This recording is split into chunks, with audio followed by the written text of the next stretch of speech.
In Ohio, 1873, Margaret Whitcomb's children went hungry, while she counted her coins. Benjamin and Eleanor, her late husband's children, had come to her for care, yet found only cold meals, endless chores, and a woman who took pleasure in their suffering. Neighbors praised her for generosity, but behind the walls of the farmhouse, cruelty ruled every corner. From the first day, Margaret demanded absolute obedience. A dropped pail of water, a hesitant step in the field, or a small laugh brought punishment. Food was measured with precision. Blankets were thin and the work never ended. Benjamin and Eleanor learned quickly that silence and fear were their only protections. The house echoed with quiet terror, each day longer than the last. Evenings offered no rest. They lay on hard beds, stomachs empty, listening to Margaret's candle flicker in the next room. Every sound, every shadow reminded them that their safety depended on her whims. Margaret did not shout. She did not need to. Her cruelty was deliberate, quiet, and constant. Hunger and fear had become the children's companions, shaping every thought and movement. Margaret's torment was not only in work and food. She spoke words that cut deeper. "Perhaps your father never intended for you to survive this," she whispered once to Benjamin, and Eleanor's small body trembled at the thought. Obedience was survival. Any mistake invited consequences that were harsh and precise. Margaret measured power carefully, and the children were the instruments of her control. Benjamin had begun noticing patterns in her cruelty. She would offer a small kindness, only to withdraw it later, measuring their hope like a coin and taking it away to test obedience. Eleanor learned to speak as little as possible and move quickly, fearing any attention from Margaret could become punishment. They watched each other for signs of failure, weary and exhausted, yet clinging to each other for whatever small comfort remained. Margaret's wealth grew as Benjamin and Eleanor labored in the fields, tended the animals, and maintained the house. Yet her moral decay deepened with each passing day. She told herself that strictness built character, that measured meals and endless labor were lessons, but in her heart, satisfaction came from control. She counted her earnings each evening, unaware that the children's suffering was laying the first bricks of her eventual ruin. One morning, Margaret ordered Benjamin to carry a heavy sack of grain across the yard. He stumbled under its weight. She watched closely, then said nothing as he rose again, trembling. Eleanor helped him steady it, whispering encouragement, but Margaret's silence spoke louder than words. The children realized that mercy was not to be expected. Only compliance mattered. Outside, the Ohio farm went about its quiet rhythm. Horses stamped, chickens clucked, and the wind rustled the trees. To anyone passing by, life seemed ordinary, yet inside the house was a trap. Every day Benjamin and Eleanor endured hunger and labor. Each night they endured fear. Every moment reminded them that the woman who should have nurtured them had become their tormentor. Margaret's cruelty included careful manipulation. She fostered rivalry between Benjamin and Eleanor, praising one for a minor accomplishment while subtly criticizing the other. Fear of failure and desire for approval kept them constantly alert. Eleanor sometimes whispered to Benjamin, "We cannot fail," though she did not yet know what their survival truly required. Each day was a calculated test of endurance, a game in which Margaret always held the upper hand. The seasons changed outside, yet inside the farmhouse time felt distorted. Hunger grew sharper with each day, work heavier, and Margaret's control more complete. She took satisfaction in their obedience, counting each chore, each rationed slice of bread, each corrected mistake. Benjamin's hands ached, Eleanor's back ached, but the mind ached more than the body. Burdened with fear and anticipation of the next punishment, Margaret believed herself untouchable. The townspeople spoke of her kindness, her diligence, her wisdom. They did not know the cries that echoed behind closed doors, the small protests swallowed in silence, the terror that shaped the children's every movement. The wealth she amassed seemed to justify her methods, and in her mind, the children's suffering was a small price for order and prosperity. At night, Benjamin and Eleanor lay awake, hearts heavy, stomachs empty, yet clinging to each other for strength. The shadows of the room reminded them of Margaret's constant presence, her control over every corner of their lives. Each flicker of candlelight seemed like a warning. Sleep came rarely, and when it did, dreams were invaded by whispers of failure and fear. And yet in quiet moments, Margaret's first stirrings of doubt appeared. A cough from Benjamin, a faint groan from Eleanor, a look of exhaustion she could not ignore. These moments were fleeting, quickly replaced by thoughts of wealth, control, and authority. She had not yet seen that cruelty leaves, a mark not only on the children, but also on the hand that wields it, and that one day her own life would bear the consequences of the terror she had created. The morning sun cast long shadows across the fields, but inside the farmhouse light brought no comfort. Benjamin rose with aching muscles, his limbs stiff from yesterday's labor. Eleanor moved silently behind him, carrying a basket of eggs with care, as if one wrong step could bring punishment. The air was thick with tension. Margaret had already begun her rounds, her sharp eyes scanning every corner. Margaret's commands were calm, precise, but carried the weight of authority. Benjamin, carry the water from the well. Eleanor, sweep the floor again. Be quick and do not spill a single drop or leave a single grain of dust behind. Her voice was even, yet every word felt like a blade. The children obeyed without hesitation. They had learned that any hesitation, any question, any sign of weakness could result in extended chores or the withholding of food. Breakfast was sparse, a thin slice of bread for each child, barely enough to sustain them through the morning's work. Margaret sat at the table, counting coins from the previous day, occasionally glancing at them with satisfaction. Hunger had become a constant companion for Benjamin and Eleanor. Their bodies were thin, their energy low, yet their fear drove them to continue. Obedience was their only shield against Margaret's scrutiny. The work outside was grueling. Benjamin tended the animals, lifting heavy sacks of feed while Eleanor carried water and swept the yard. The heat pressed down on them, but Margaret's watchful eyes were always near. She would occasionally step forward, measuring their progress, correcting posture, or calling attention to the smallest error. The children had to work with care, yet with speed, their minds always calculating the consequences of even the slightest misstep. Margaret's cruelty was not confined to physical labor. She whispered to Benjamin one morning while he carried hay, "Perhaps your father would not have prepared you for this life. Perhaps you are weaker than he thought." Benjamin stiffened, carrying the load with renewed effort, not daring to respond. Eleanor's small hands clenched the edge of her basket, trembling, yet she continued her task, fear sharpening her movements. Margaret's words were deliberate, designed to erode confidence and instill doubt. The children sought brief moments of solace in each other. During chores they exchanged small whispers of encouragement. Benjamin would quietly advise Eleanor to balance her steps with the water bucket, and Eleanor would remind him to rest his back carefully. These tiny acts of care were dangerous but necessary. They were the only sparks of humanity in a house governed by fear. As the day continued, Margaret introduced new punishments. A small error, such as dropping a bundle of hay or allowing a chicken to escape, resulted in hours of additional work. She watched them suffer silently, her satisfaction hidden behind calm eyes. The children learned to anticipate her mood, predicting which actions might incur her displeasure. Fear had become instinctive. Hunger had become routine. Margaret's control was complete. Yet Margaret herself began to feel subtle unease. The children's weakened state, their visible fatigue and their quiet, watchful expressions sometimes caused a fleeting pang of doubt. She dismissed it quickly, reminding herself that strictness was necessary for survival and order. Mercy was weakness. The farm needed discipline.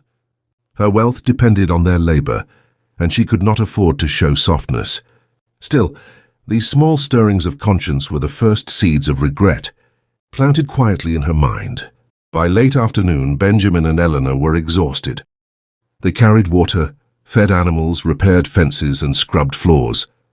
Their small bodies ached, yet their minds were alert, always calculating the next step, always aware that failure meant punishment. Margaret watched, correcting, demanding more, ensuring that her authority was never questioned. The children understood that survival required not only endurance, but also careful observation and swift action. During one task, Eleanor dropped a small basket of eggs. The shells cracked, the contents spilled onto the ground. Margaret's gaze fell upon her immediately. Eleanor froze, expecting harsh words or punishment. Margaret approached slowly, inspecting the damage. She did not raise her voice. She simply said, "You should have been more careful." "Your carelessness shows weakness." Eleanor trembled, silently acknowledging the truth of the words. She knew that she would be punished, not with cruelty alone, but with the quiet shame that Margaret wielded more effectively than any physical blow. Benjamin helped Eleanor recover from the mistake, gathering the remaining eggs and carrying the basket with steady hands. He whispered, "It is not your fault. Stay calm and finish the work." Eleanor nodded, grateful for his presence. These small moments of solidarity kept their spirits alive, even as the weight of Margaret's cruelty pressed upon them. Margaret's manipulation extended beyond chores. She played on their emotions, praising Benjamin for a minor accomplishment, while subtly criticizing Eleanor for the same task. She encouraged rivalry, forcing the children to compete for her approval. Fear of failure and desire for recognition became constant companions. The children learned to measure every word, every glance, every motion against Margaret's expectations. By evening, Benjamin and Eleanor were nearly spent. Hunger, labor, and fear had exhausted their bodies, but not their minds. They had begun to notice patterns in Margaret's behavior, small cracks in her otherwise meticulous control, a look of hesitation, a fleeting doubt, a moment of distraction. These became opportunities to plan small acts of quiet resistance. Though neither dared to act openly, Margaret sat alone that night, candlelight flickering, counting her coins once again. She reflected briefly on the children's condition, but dismissed any concern. She told herself that discipline was necessary, that endurance built strength, that wealth and control justified the suffering she inflicted. Yet in the quiet of the farmhouse, a faint stir of unease lingered. The first whispers of regret, though easily ignored, were taking root. She could not yet see how the cruelty she wielded would one day demand a reckoning. Benjamin lay awake beside Eleanor, their small hands touching for comfort. Hunger gnawed at their stomachs. Exhaustion pressed upon their limbs. Yet a faint resolve began to form. They were not powerless. Survival depended on patience, observation, and small, careful actions. They understood that endurance alone would not be enough. But they did not yet know the limits of their own strength, nor the full depth of Margaret's cruelty. Night deepened, and the farmhouse settled into silence. Outside, the wind rustled the trees, and the field seemed calm. Yet inside, fear and tension remained. Margaret's authority was absolute, her cruelty deliberate, and her conscience only beginning to murmur faintly in the shadows. Benjamin and Eleanor, fragile yet unbroken, would need every ounce of courage to endure what was coming, while Margaret remained blind to the consequences that awaited her. The following morning brought no relief for Benjamin and Eleanor. The sun rose over the Ohio fields, but inside the farmhouse, the air was thick with tension. Margaret Whitcomb moved through the rooms as though she owned not only the land, but also every heartbeat within it. Her eyes swept across the children, noting any sign of weakness, any hesitation, any small error. Benjamin's shoulders ached from carrying heavy sacks of grain, and Eleanor's small hands were raw from scrubbing and sweeping. Their hunger was sharp, their bodies exhausted, but their minds remained alert. Margaret had devised new rules. She assigned more chores, each with impossible precision, as if their survival depended on perfection rather than endurance. Any small slip brought quiet reprimands that cut deeper than harsh words. "Eleanor, you left a spot on the floor." "Benjamin, the grain pile is uneven. One more mistake, and you shall understand what true carelessness cost." The children swallowed fear and continued, knowing that questioning her could bring punishment far harsher than the work itself. The cruelty was no longer just physical. Margaret had begun to target their minds deliberately. She would praise Benjamin for a minor accomplishment and immediately point out Eleanor's failings. This created a subtle tension between them, a constant fear of failure. Eleanor learned to move with care, avoiding eye contact, holding her small frame rigid, while Benjamin tried to shield her as best he could, all while avoiding drawing Margaret's notice. The children began to develop unspoken codes, small signals to guide each other, a delicate dance of survival in a house ruled by fear. Margaret also experimented with deprivation. She reduced their portions further, leaving them so weak that every movement required effort beyond their strength.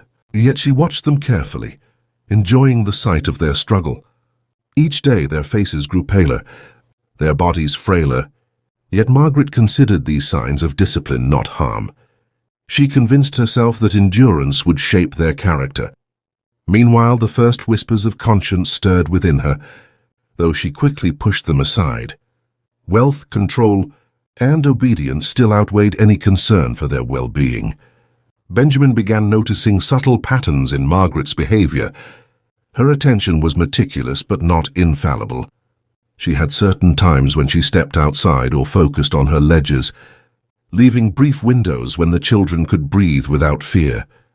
Eleanor caught these moments and whispered strategies to Benjamin. They could rest briefly, move with less pressure, and conserve their strength. These small moments of awareness gave them hope, tiny sparks in an otherwise oppressive world. One afternoon, a task tested them beyond previous limits. Margaret ordered Benjamin to lift a heavy water barrel while Eleanor carried a basket of grain. The barrel slipped, spilling water across the yard. Eleanor froze, fearing punishment.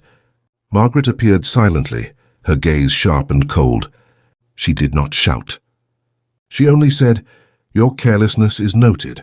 You may finish the work before it costs you more." Her quiet threat carried more weight than any physical strike.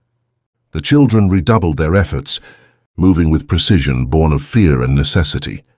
Margaret's cruelty extended to their social interactions. She forbade the children from speaking freely, creating an atmosphere where even small expressions of concern for one another became dangerous.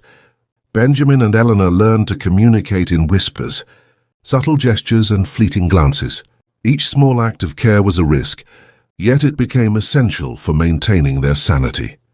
Margaret's methods were shaping obedience through fear and isolation, yet she remained blind to the growing resilience within the children. By evening, exhaustion pressed heavily upon them. Hunger gnawed, bodies ached, and the mind felt stretched beyond endurance. Yet Benjamin and Eleanor remained aware of each other, sharing brief moments of encouragement. Eleanor whispered to Benjamin, "We must endure. She cannot break us completely." Benjamin nodded, understanding that patience and careful observation might be their only chance. Their survival depended not on open defiance, but on subtle resistance, on learning the limits of Margaret's control. Margaret, meanwhile, settled by the candle once more, counting coins, reviewing her ledgers, and assessing the work accomplished by the children. She felt a quiet satisfaction at their obedience, yet the first faint stirrings of doubt touched her mind. Benjamin's pale cheeks, Eleanor's trembling hands, their quiet resilience, these small signs hinted at consequences she had not yet faced. Still, she dismissed them, reasoning that strictness was necessary, that her authority and wealth justified the suffering. The night deepened. The children lay awake, listening to the wind through the cracks of the house, hearts pounding with fear and anticipation. Every shadow seemed to carry threat, every sound a warning. Yet in their exhaustion, a small awareness began to grow. They understood that Margaret's cruelty had limits. They understood that the woman who ruled their lives so completely was not infallible. Benjamin and Eleanor began to plan in quiet ways, small acts of observation and preparation that could one day protect them. As the farmhouse settled into silence, the first threads of reckoning began to weave themselves. Margaret's cruelty had shaped the children, but it had also left gaps in her own perception. She did not yet realize that fear and endurance could create cunning and awareness, that the very children she sought to control were slowly learning how to survive and how to see through her calculated cruelty. The seeds of regret had taken root in her mind, though they were easy to ignore, and yet they would grow. The farmhouse, quiet to an outsider, held a world of struggle. Hunger, fear, and toil weighed heavily on the children, yet their awareness and small acts of solidarity provided faint glimmers of hope. Margaret's control remained strong, her cruelty methodical and her conscience dormant. But beneath the surface, change was beginning. The children's minds were sharpening. Their spirit, though battered, was learning to endure and to observe. Night passed slowly. Benjamin and Eleanor lay on their mats, silent, hearts heavy, yet quietly resilient. Margaret sat by the candle, reviewing her day, satisfied with her dominion. She did not yet see that the balance of power could shift. Cruelty, while powerful, had limits, and endurance could give the smallest spark of resistance the power to survive and eventually to challenge the tormentor. The morning mist lay thick over the Ohio fields, but inside the farmhouse the air was heavier still. Margaret Whitcomb moved with quiet authority, inspecting every task Benjamin and Eleanor performed. The children rose with aching bodies, limbs stiff from yesterday's labor, knowing that the day would be longer and more demanding. Hunger gnawed at them, but they had learned that even a whisper of complaint could draw Margaret's sharp attention. Margaret had devised new ways to test them. She assigned chores that required careful coordination, timing, and precision. Benjamin carried bundles of hay heavier than ever, while Eleanor balanced buckets of water along narrow paths. Any misstep could bring hours of punishment, or the reduction of their meager meals. She watched constantly, her eyes noting every hesitation, every falter, every sign of weakness. The children moved quickly, silently, their minds alert, calculating every step. The cruelty was deliberate and methodical. Margaret would praise one child for an accomplishment and immediately criticize the other, fostering subtle rivalry. Eleanor learned to move with care, avoiding eye contact, holding her small frame rigid, while Benjamin shielded her as best he could. Fear and obedience shaped their every action, but so did a quiet understanding.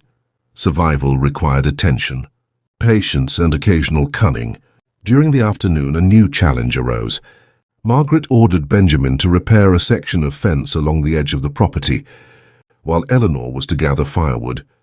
The work was heavy and exhausting, and the sun pressed down on them with relentless heat. Benjamin stumbled once under the weight of a beam. Margaret appeared silently, her gaze cold and unwavering. "Carelessness brings ruin," she said softly, the words sharper than any lash. Benjamin straightened immediately, fear and fatigue mingling in his mind. Eleanor helped him steady the beam, whispering encouragement. Margaret watched them both, a quiet satisfaction flickering in her eyes. The children had begun to notice small patterns in Margaret's behavior. Her attention was meticulous but not constant. There were brief moments when she focused elsewhere, stepped outside or counted her coins, leaving small opportunities for Benjamin and Eleanor to rest or act with less fear. These moments were precious, and the children clung to them, learning to move with care but seize what little freedom they could. Margaret's cruelty extended beyond work and punishment. She controlled their emotions, forbidding expressions of care or concern for one another. Benjamin and Eleanor communicated in whispers, subtle gestures and fleeting glances. These small acts of solidarity were dangerous, yet necessary for their sanity. Margaret's methods shaped obedience through fear and isolation, but they also fostered small sparks of resilience. By evening, exhaustion pressed heavily upon the children. Hunger had made their bodies fragile, yet their minds remained sharp. They were learning to observe, to anticipate, and to endure. Eleanor whispered to Benjamin, "We must be careful. She cannot see everything." Benjamin nodded, understanding that their survival depended on awareness as much as endurance. Small acts of observation and preparation became their strategy. Margaret, seated by candlelight, reviewed her day. She counted her coins, assessed the children's work, and felt a quiet satisfaction in their obedience. Yet the faint stirrings of doubt continued. She noted the children's pale cheeks, their careful movements, and their quiet resilience. These signs troubled her, though she dismissed them, reasoning that strictness was necessary, that her authority and wealth justified the suffering she inflicted.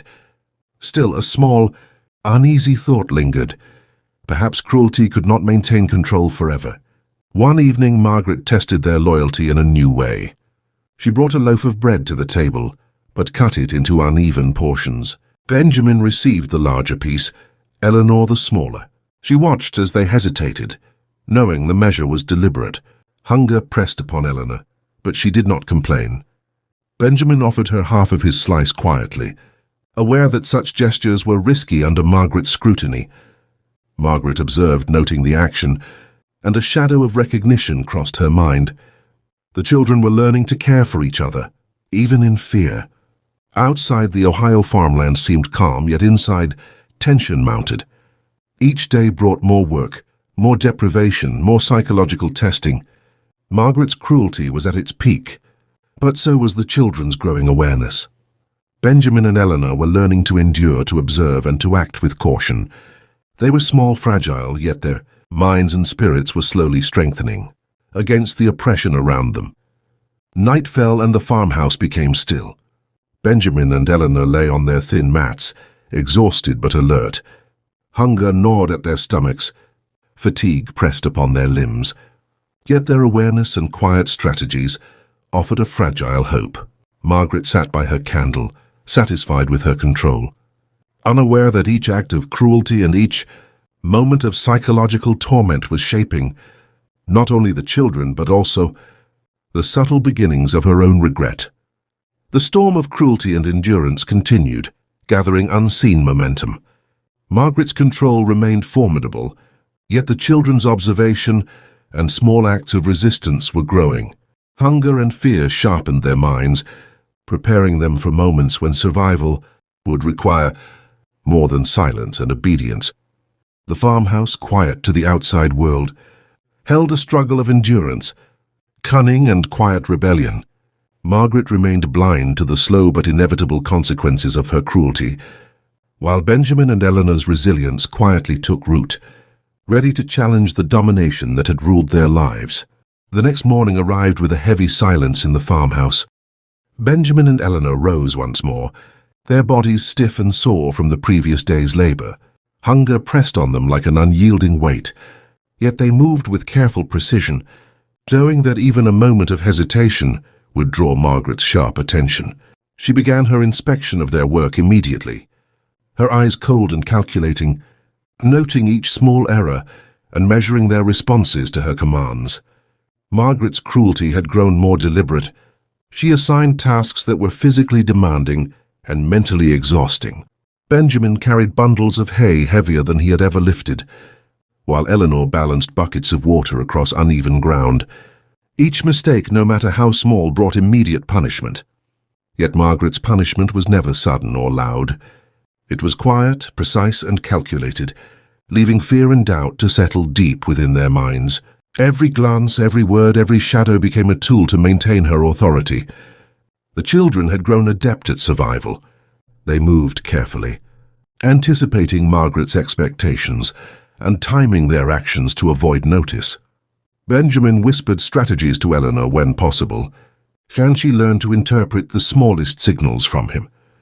Their communication became a secret language of gestures and expressions, a delicate system that allowed them to cooperate without drawing attention.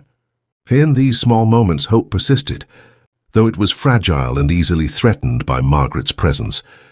By mid-morning, Margaret had escalated her tests.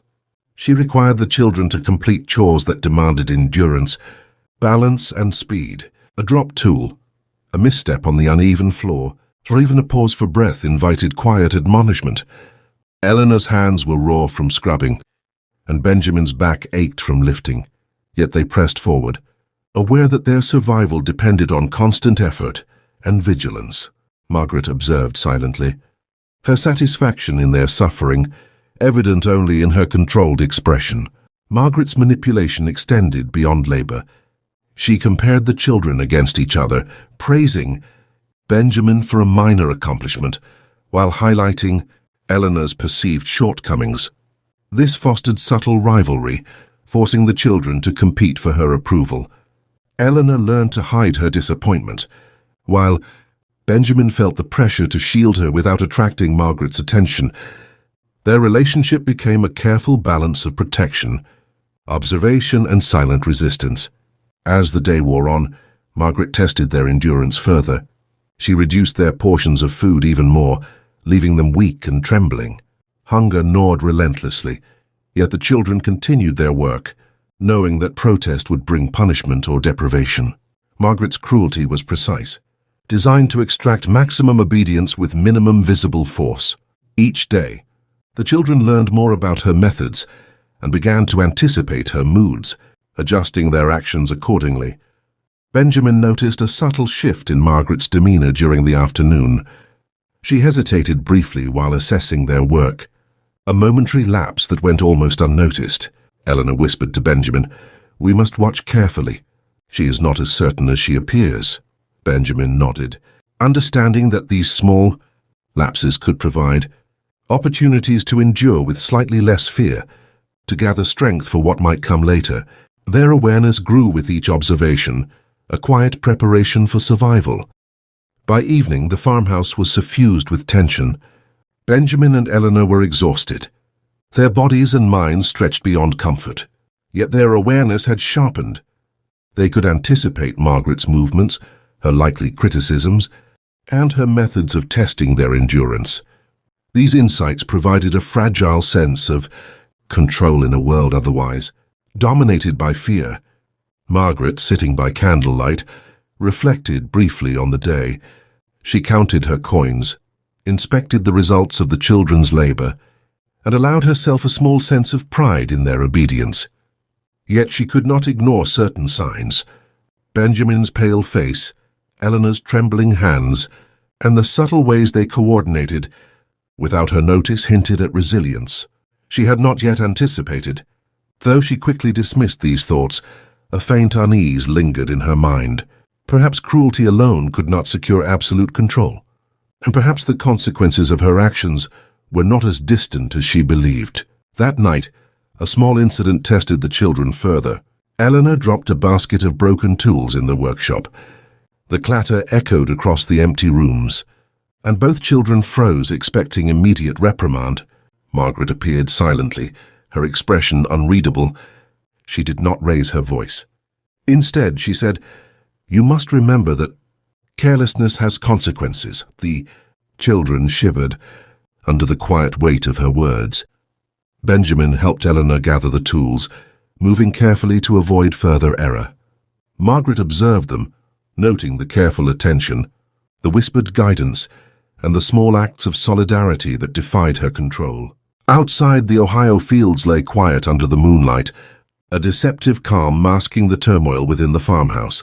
Hunger, fear, and toil had pressed heavily on the children, yet they had learned to endure, to observe, and to anticipate.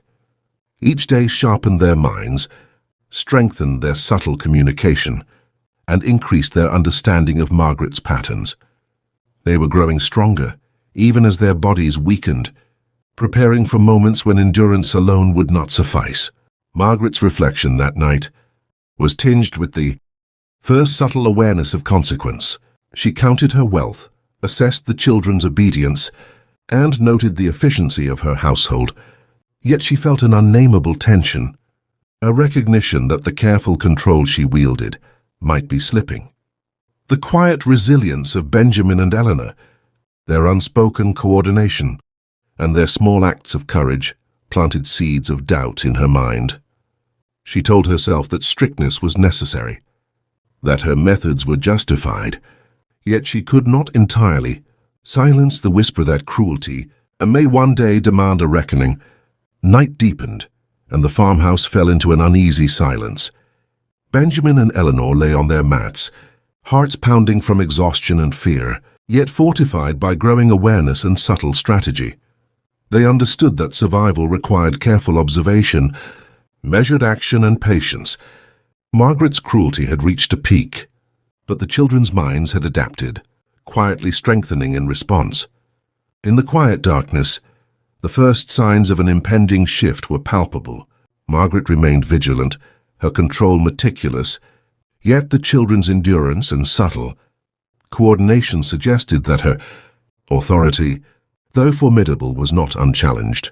Hunger, fear, and toil continued to shape the daily rhythm of the household, but awareness and resilience had become weapons as potent as any punishment. The storm of cruelty pressed ever onward, yet the children's small acts of quiet, defiance, and survival hinted that the balance of power might slowly begin to tilt. Morning arrived quietly over the Ohio fields, yet within the farmhouse, tension simmered like a hidden fire. Benjamin and Eleanor awoke, bodies aching from the labor of the previous days. Hunger pressed relentlessly and their muscles ached, yet their minds remained alert. Every step, every movement, every glance was measured carefully. For Margaret Whitcomb's attention was unyielding. The children had learned that even the smallest misstep could lead to hours of labor or the denial of food. Margaret had devised a new form of punishment. She ordered Benjamin to clean the barn while Eleanor carried water to the upper rooms, tasks that required strength, endurance, and attention to detail. Any error was noticed immediately, and her silence was more punishing than any words. She would approach slowly, measuring their performance, correcting the slightest hesitation. Fear had become a constant companion, shaping their every action. The psychological cruelty intensified. Margaret fostered subtle rivalries, comparing the children constantly, praising one for a minor success while highlighting the other's failings. Eleanor learned to conceal frustration, while Benjamin absorbed the burden of shielding her, all without drawing Margaret's notice. These small acts of care and protection became increasingly complex, yet necessary for their survival. Communication was reduced to gestures, whispers, and fleeting glances, a delicate system of coordination that allowed them to endure. Margaret further tested their endurance through deprivation. Meals were reduced to minimal rations, leaving Benjamin and Eleanor weak and trembling. Hunger gnawed relentlessly, yet the children continued their work, understanding that complaint or hesitation would provoke punishment. Margaret's cruelty was calculated, designed to extract maximum obedience while maintaining an outward appearance of order and propriety. Benjamin began observing patterns more closely. Margaret's attention, though precise, was not constant. Brief lapses occurred when she focused on her ledgers or counted coins. Eleanor noticed these opportunities, whispering strategies to Benjamin. These fleeting moments of freedom allowed the children to rest slightly, to adjust their bodies, and to prepare mentally for the next challenge. Awareness had become as crucial as endurance. A critical incident occurred in the late afternoon. Eleanor stumbled while carrying water, spilling it across the floor. The clatter echoed through the empty rooms. Both children froze, anticipating Margaret's reaction. She appeared silently, her gaze cold and measured. "Carelessness has consequences," she said quietly. The weight of the words struck more sharply than any lash. Benjamin helped Eleanor recover, moving with utmost caution. Margaret observed silently, noting their careful coordination and mutual support. This day marked the first visible shift in Margaret's perception. She saw the children's resilience, their subtle coordination, their unwavering attention to survival, and a flicker of unease appeared in her mind. The seeds of doubt that had lain dormant began to grow. Margaret had wielded cruelty with precision, believing it would maintain absolute control. Yet she now realized that fear alone could not erase the children's ingenuity and awareness. Evening arrived, and the farmhouse fell into a tense quiet. Hunger pressed on the children's bodies, yet their minds were alert and calculating. Benjamin whispered to Eleanor, "We must continue carefully.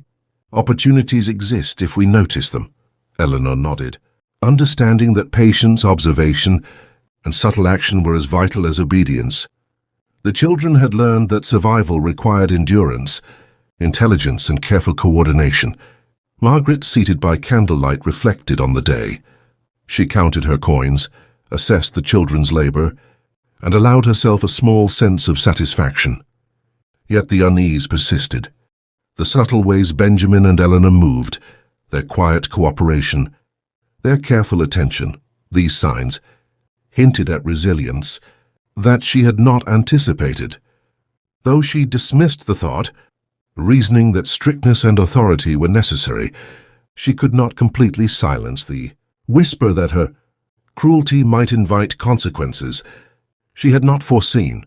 That night, a small act of defiance occurred. Eleanor, noticing a moment when Margaret was distracted, passed Benjamin a small piece of bread she had hidden. It was barely enough to sustain strength, yet it symbolized solidarity and quiet resistance. Margaret noticed only a flicker of movement, failing to understand its meaning. But the children's awareness and courage grew. These small acts of rebellion, though subtle, marked the beginning of a shift. The storm within the farmhouse continued. Hunger, labor, and psychological cruelty weighed heavily on the children. Yet each day sharpened their minds, strengthened their subtle communication, and increased their understanding of Margaret's patterns. They had begun to anticipate her movements, predict her moods, and act with care and foresight. The balance of control, though heavily in Margaret's favor, was showing its first cracks. Margaret's reflection that night was tinged with unease. She reviewed her day, noting the children's work and her own authority. Yet the quiet resilience she observed could not be ignored. The first threads of regret began to entwine themselves with her satisfaction. She had maintained order and amassed wealth, but she could no longer deny that her cruelty, though precise, was shaping not only the children, but also the consequences she might face in time. Night deepened, and the farmhouse settled into a fragile stillness. Benjamin and Eleanor lay on their mats, exhausted but quietly vigilant. Hunger and toil had pressed heavily on their bodies, yet their awareness, coordination, and subtle defiance had grown. Margaret sat by the candle, counting coins and reviewing her plans, unaware that the consequences of her cruelty were beginning to emerge, and that the balance of power, though still weighted heavily in her favor, might soon shift in ways she could not yet anticipate. The tension was palpable. Hunger and fear continued to dominate daily life, yet the children's endurance, intelligence, and subtle defiance provided the first glimmers of hope. Margaret's control remained formidable, her cruelty precise, yet the seeds of regret and consequences had begun to grow. The storm that had long governed the farmhouse showed signs of reaching its tipping point. Silence had settled over the farmhouse in a way that felt heavier than any labor or punishment. Margaret Whitcomb moved through the dimly lit rooms, her footsteps measured, yet her confidence wavered. For weeks she had relied on fear and deprivation to maintain control over Benjamin and Eleanor, but now she could feel the subtle cracks in her authority. Every glance, every whispered movement, every careful action of the children reminded her that cruelty, while powerful, could not secure absolute obedience indefinitely. Benjamin crouched in the corner of the kitchen, carefully arranging the few grains of corn Eleanor had saved from their meager meal. His body ached, muscles sore from constant labor, yet his mind was alert, calculating, and aware of every shift in Margaret's attention. Eleanor moved quietly beside him, balancing a small bucket of water with hands raw from repeated chores. Their coordination had grown seamless, a silent language of gestures and looks that allowed them to act almost as one. Margaret had escalated her tests to unprecedented levels. The children were required to lift heavier loads, carry fragile items across treacherous floors, and complete intricate tasks under the watchful eye of their tormentor. Any lapse, however minor, could result in deprivation or quiet reprimand. Margaret's cruelty had become more psychological than physical, shaping obedience through fear, manipulation, and isolation. She forced Benjamin and Eleanor to compete subtly, praising one child for a minor success while criticizing the other for an error that might have been inconsequential. The children's endurance and intelligence had grown alongside Margaret's cruelty. Benjamin noticed patterns in her movements, fleeting moments when her attention faltered, and Eleanor learned to act precisely at those moments to avoid notice. Small acts of solidarity, like sharing a fragment of bread or guiding each other silently, had become crucial for survival. Each day strengthened their minds even as their bodies weakened, teaching them that awareness and cunning were as vital as physical endurance. By the third day of the week, Margaret's subtle unease became undeniable. She observed the children coordinating without drawing her attention, completing tasks with precision that bordered on ingenuity. A flicker of recognition crossed her eyes. Benjamin and Eleanor had learned to survive not only her cruelty, but also her vigilance. This realization stirred a long-dormant sense of regret, though she attempted to push it aside. Wealth and control had always justified her actions in her own mind, yet the quiet resilience of the children now cast doubt on her methods. The breaking point arrived in the afternoon. Margaret demanded that Benjamin lift a barrel heavier than any he had carried before, while Eleanor held a fragile bundle of grain across the uneven floor. The weight was unbearable, and fatigue pressed heavily upon them. Benjamin's grip faltered, and Eleanor's bundle wobbled dangerously. Margaret's shadow fell across the room, her eyes calculating. "Carelessness carries consequences," she said quietly, the words sharper than any physical strike. The children froze, yet instinct and preparation guided their next actions. They moved with precision, correcting the errors before Margaret could intervene fully, demonstrating a level of skill and coordination that left her momentarily unsettled. The subtle rebellion, the small acts of defiance and careful observation had transformed the children. Hunger and labor had taught endurance, but fear had sharpened their minds. Margaret could no longer ignore the reality of their capabilities. Her cruelty, precise and methodical, had shaped not only their bodies but also their ingenuity. The first threads of undeniable consequence wove themselves into her consciousness. Her authority, once unquestioned, was now being challenged in ways she had not foreseen. That night, as the candlelight flickered across the worn walls of the farmhouse, Margaret sat quietly, counting coins and reviewing her ledgers. The weight of her choices pressed upon her. She had maintained order, amassed wealth and imposed fear, yet the children's resilience had become undeniable. Benjamin and Eleanor lay on their mats, whispering briefly, coordinating their next steps in silence. They understood that survival depended on intelligence, patience, and careful action, and they were prepared for the moment when endurance alone would no longer suffice. The following day brought a series of challenges that tested the limits of both cruelty and resistance. Margaret demanded that Benjamin repair the barn roof while Eleanor carried supplies across unstable beams. The tasks were grueling, designed to exhaust, intimidate, and maintain psychological dominance. Yet the children had learned to anticipate, to measure each step, and to act in quiet coordination. Their small acts of resilience, from a subtle adjustment in movement to the sharing of a meager ration of food, accumulated into a powerful form of resistance that Margaret could neither fully see nor control. By evening, the cumulative weight of cruelty, observation, and endurance had reached a climax. Margaret's authority, though still formidable, was no longer absolute. The children had survived hunger, toil, and psychological manipulation, emerging with heightened awareness, coordination, and quiet courage. Margaret's first true sense of regret took root, strong and undeniable. She realized that her reliance on fear had created not only resilience in the children, but also a mirror, reflecting her own vulnerability and moral failings. Finally, a confrontation occurred that would seal the lessons of cruelty and consequence. Benjamin and Eleanor, acting with careful timing and silent coordination, managed to complete a task that Margaret had deemed impossible. The precision and ingenuity of their actions could not be overlooked. Margaret observed, a mixture of awe and unease washing over her. She understood that her cruelty had created consequences she could not control, and that wealth, control, and fear could no longer shield her from the moral weight of her actions. The farmhouse, once a place of dominance and fear, now held the quiet triumph of endurance and intelligence. Benjamin and Eleanor had survived, demonstrating that observation, patience, and solidarity could withstand even the harshest cruelty. Margaret Whitcomb, confronted by the undeniable consequences of her own choices, sat in silence, facing the regret and moral reckoning that had long been dormant.